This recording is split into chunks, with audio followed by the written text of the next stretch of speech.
Welcome to the Real News Network. I'm Paul Jay in New York City. Joining us now is Michael Hudson. He's a distinguished research professor at the University of Missouri, Kansas City.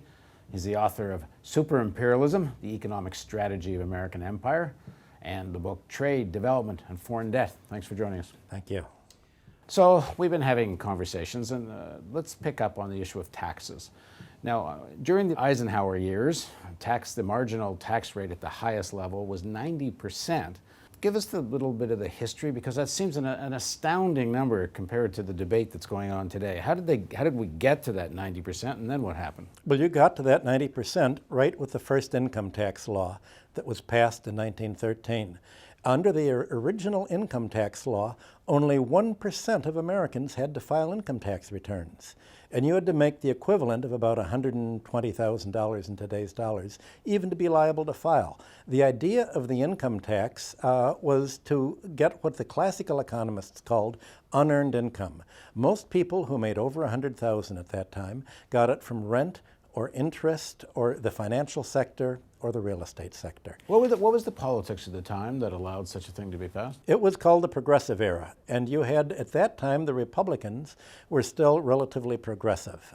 You had the business schools believing in the economy of high wages doctrine, and that underlay American progress after the Civil War. The idea was that American labor could undersell foreign labor by being highly paid, because highly paid labor was well-clothed, well-educated, healthier labor. So the idea was to raise wages and the economy hand in hand, and it would be a feedback where there would be positive growth.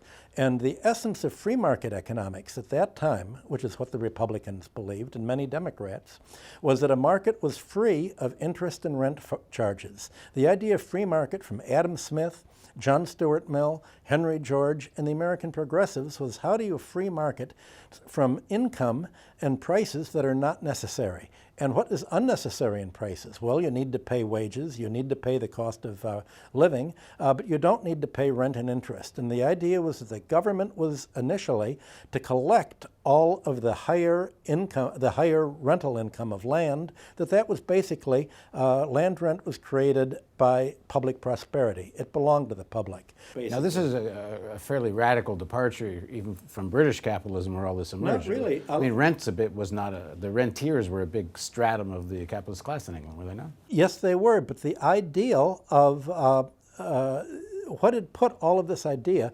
politically in was a right-winger, Henry George. Henry George was the antithesis of socialism, because he said you don't have to nationalize the land to take it over. All you need to do is to tax the land rent, and you can leave housing, commercial property in private hands. You can leave utilities in private hands. So whereas the European countries would take over electric power utilities as nationalized public enterprises. In America, we left the electric utilities, the gas utilities, most of the public infrastructure in private hands, but we taxed away the surplus and we regulated the prices so that the idea was to keep prices in line with cost value. Now, this was what classical economics is all about. You had not only the labor theory of value, which was of necessary cost, but you had the price theory of economic rent. Rent being the excess of price over and above the necessary cost of production.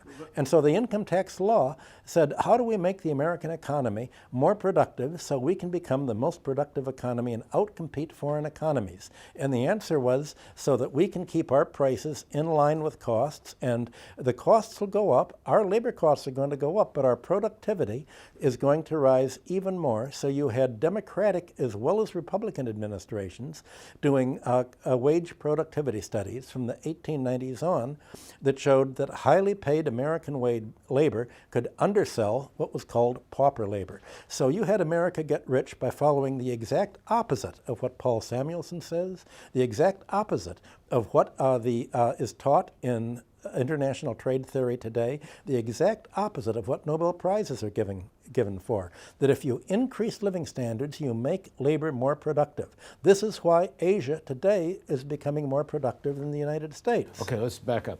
So Income tax is introduced in 1913. It said 90% at that time? 90%, yes. Right after the income tax was passed, you had World War I. So you had 90% basically is the Top marginal rate. margin. On, you can on look you're it up saying in Wikipedia. 1% of Only the 1% of the American population even had to pay a tax return. And that 1% that had to file tax returns paid up to a 90% marginal rate. Wikipedia gives a whole history of the American tax rates.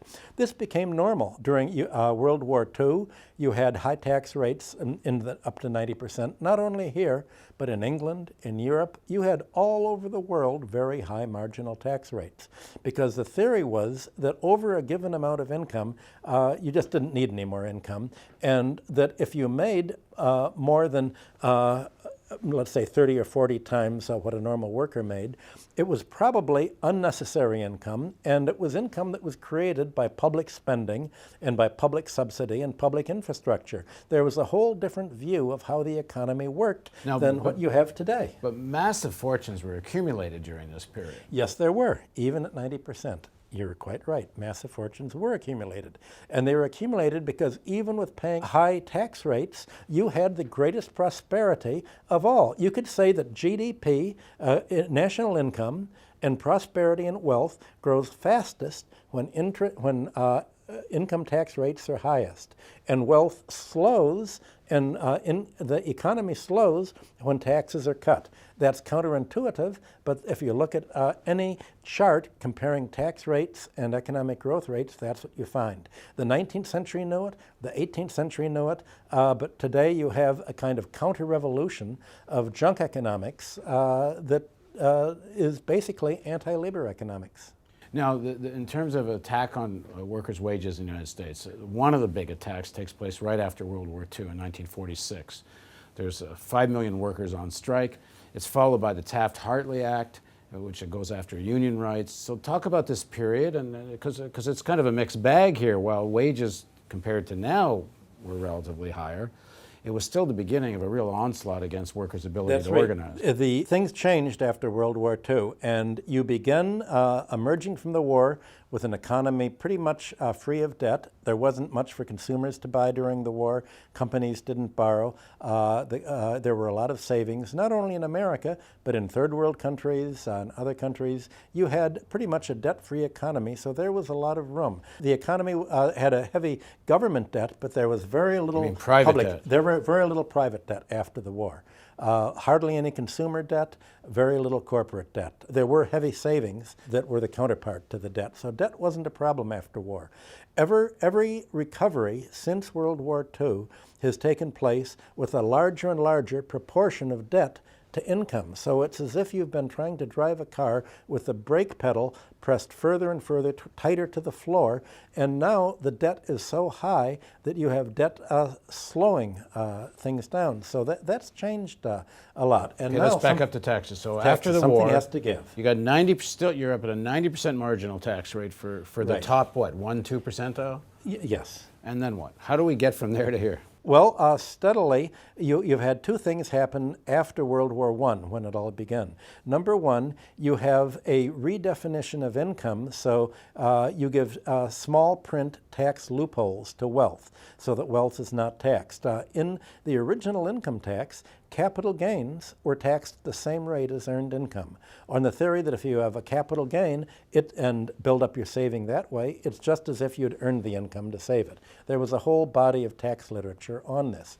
80% of the capital gains in the economy are not capital gains. They're land value gains. Real estate is the largest asset in every economy. And people think of America being an industrial economy and Europe being an industrial economy. All economies are still basically real estate economies. The largest sector is real estate, and within larger real estate, half the value is the land's site value. So when you have a capital gain on a house, what you're really selling is the value of that house.